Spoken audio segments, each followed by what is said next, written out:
Let's begin by talking about Kenny Leon. You know, everything he does and touches turns to gold.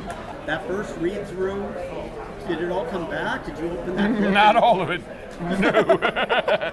It's a little work. It's easier to do the speeches because you know them on your own than the line, the back and forth. Yes.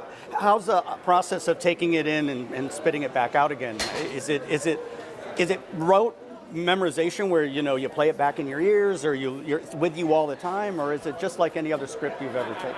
As soon as Denzel and Kenny approached me with the role, and I read Othello really for the very first time with the intent of potentially playing Iago, I knew it was going to take me a good long time to learn it and to learn the language. 4 months into the process, I went, oh, I understand the language. It's like playing crosswords. It's like, oh, there's some things you can always kind of count on.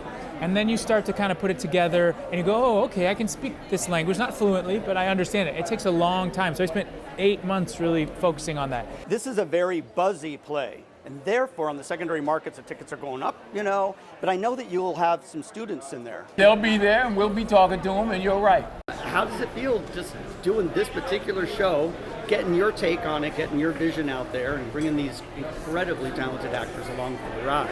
I'm ready for it. I also think it's a great role for Denzel Washington. Denzel gave me a call last year and he says, look, I'm free. Do a couple of movies and I'm free January 2025. Let's go back to Broadway. We've done Fences together on Broadway, and then we did A Raisin in the Sun on Broadway. So this is our third Broadway show together. I decided to do it before he was involved in it, or before anybody was involved in it. And I specifically called Kenny and said, hey, you take a look at it, tell me what you think. And he said it's free in January. I said, I'll make myself free. The role is perfect for him to do right now. After we decided we were going to do it, then it's like, well, who could play Iago? That's a tough role. And the first person on my list is Jake Gyllenhaal. That guy is like, he's so convincing. He's so complex as an actor. And I was like, that's how, let's go after him. It's a production about stripping the government away, stripping the military away, stripping the labels away, and say, all you got on stage is 20 human beings. What's the truth? And I'm setting it in the near future, so I'm setting it in 2028. Just far enough so it still feels like now, and not so distant in the future that it doesn't feel like us.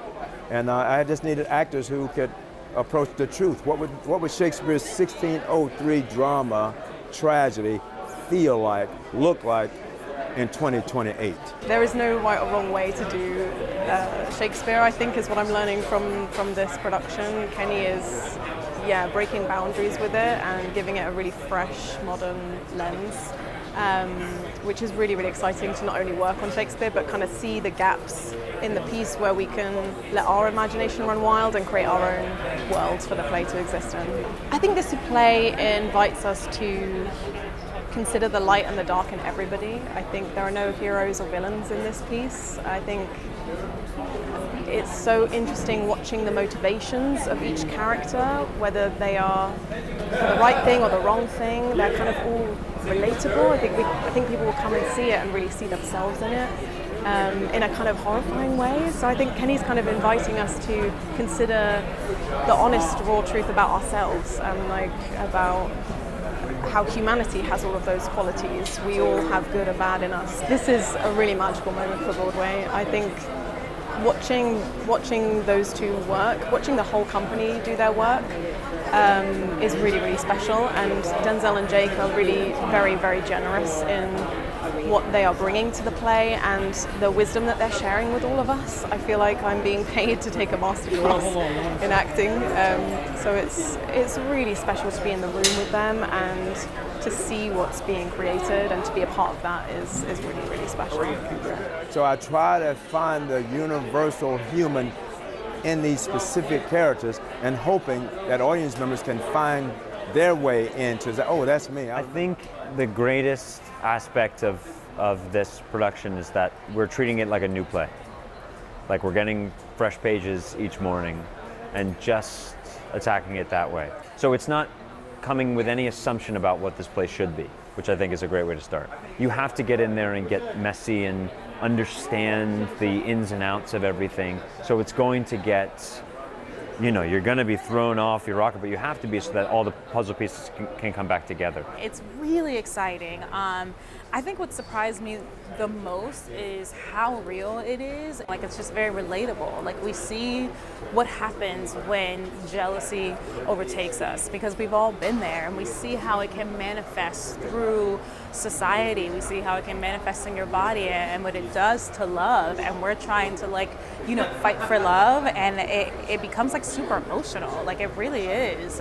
Kenny Leon is the GOAT, and then we're working with, it's not lost on us that we get to learn so much from Denzel and Jake, and they're both really intentional actors. Like, they're so curious, and I think we're all just sort of soaking up that light from them. But we're learning from them, and we're all in the space coming from different points in our lives and our career, but acting is the great equalizer, right? We do need each other to make this a full production.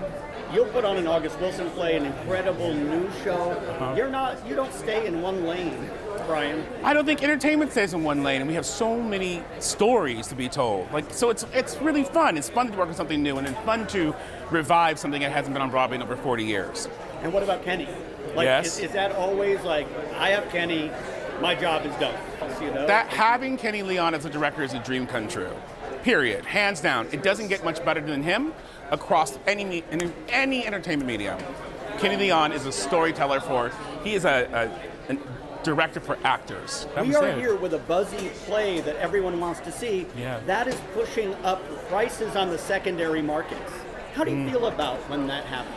Well, secondary markets are very, very difficult. Very, very difficult. It happens in all forms of entertainment, whether it's a sporting event, whether it's here in terms of Broadway, or you go to your favorite Beyonce concert. It happens all the time. And so you try to actually match the market price, hopefully, so it can stay in-house, so the people who are actually working on it can actually benefit from that. But then you also do some other things. So we have a lot of accessibility programs happening. We have an announcement coming out a little bit later on I can't tell you about right now, but it is coming out, and we're going to do a lot of work with a lot of students. Denzel played this role when he was 22 years old over at Fordham. Fordham is coming to the show to support Mr. Washington. And now he's going to play it again at 70 years old. And so to have students in there and young talents and young minds having an ability to watch this show and experience it, it's perfect. And you make it affordable. Correct.